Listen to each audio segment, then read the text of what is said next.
بیٹھے ہوئے ہمارے بزرگ غازی بھائی صاحب، میرے بڑے بھائی ایوب خان صاحب، میرے بھائی جاوید قریشی صاحب ابتدائی صدر، سلمان بھائی صاحب ابتدائی صدر، شکیل بھائی صاحب ابتدائی صدر، رضا بھائی صاحب، اختر بھائی صاحب صدر کل مجلس اتحاد المسلمین ریاست بہار، اسلم مکھیا صاحب، اسحاق بھائی صاحب، محمد عائل اختر صاحب، ظفر بھائی صاحب، اقبال بھائی صاحب، دیگر قائدین مجلس اتحاد المسلمین، یہاں پہ بیٹھے ہوئے قوم کے بزرگوں، میرے نوجوان ساتھیوں، بسے پردہ بیٹھ کر سننے والی میری عزتدار ماں اور بہنوں، السلام علیکم ورحمۃ اللہ وبرکاتہ۔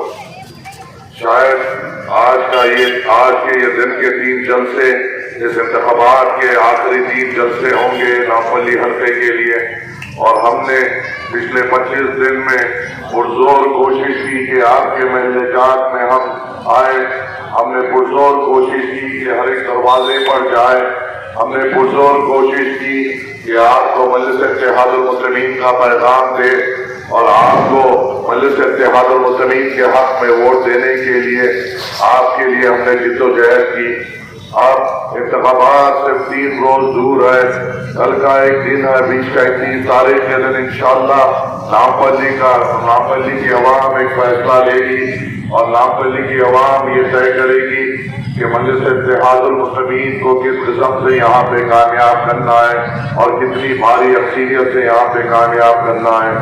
میں جب یہاں سے بحیثیت امیدوار آپ کے درمیان میں آیا، میں نے پرزور کوشش کی کہ میری بات آپ کے سامنے رکھ سکوں، میں نے پرزور کوشش کی کہ میں جو سوچ رہا ہوں نامپلی کی عوام کے تعلق سے وہ آپ کے سامنے رکھوں، میں نے پرزور کوشش کی کہ مجلس اتحاد المسلمین کے کام آپ کے سامنے رکھوں۔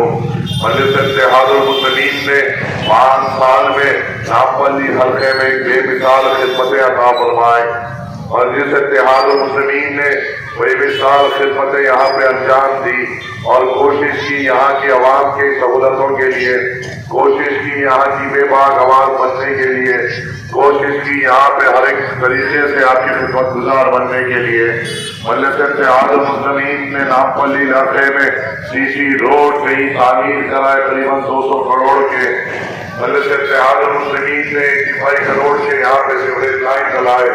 5 سال میں مجلس اتحاد المسلمین نے 17,000 لوگوں کو آسرا پنشن دلائی، مجلس اتحاد المسلمین نے قریباً 7,000 لوگوں کو شادی مبارک اور کلیانہ لشکری اسکیم دلائی، مجلس اتحاد المسلمین نے طبی اداروں کو بہترین کیا، تعلیمی اداروں میں کام کیا اور ترقیاتی کام آپ کے سامنے لائے۔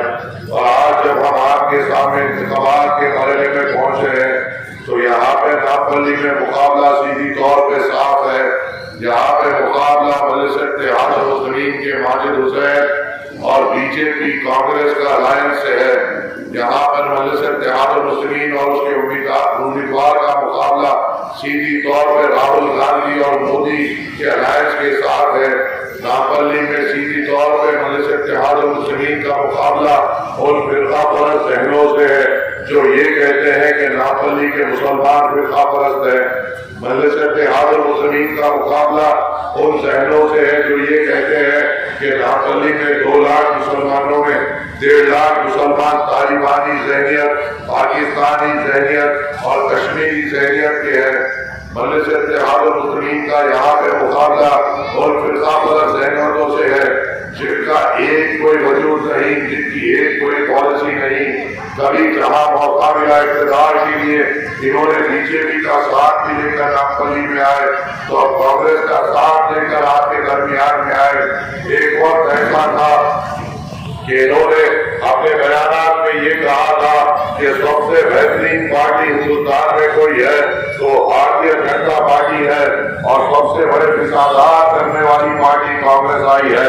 5 سال میں وہ بیانات بدل گئے اور کانگریس سب سے سیکولر ہو گئی، وہ کانگریس سب سے سیکولر ہو گئی جو جواہر لال نہرو کی قیادت میں 17 سال ہم پر حکومت کی، وہ کانگریس سیکولر ہو گئی جنہوں نے اندرا گاندھی کی حکومت میں ہم نے 16 سال ہم پر حکومت کی.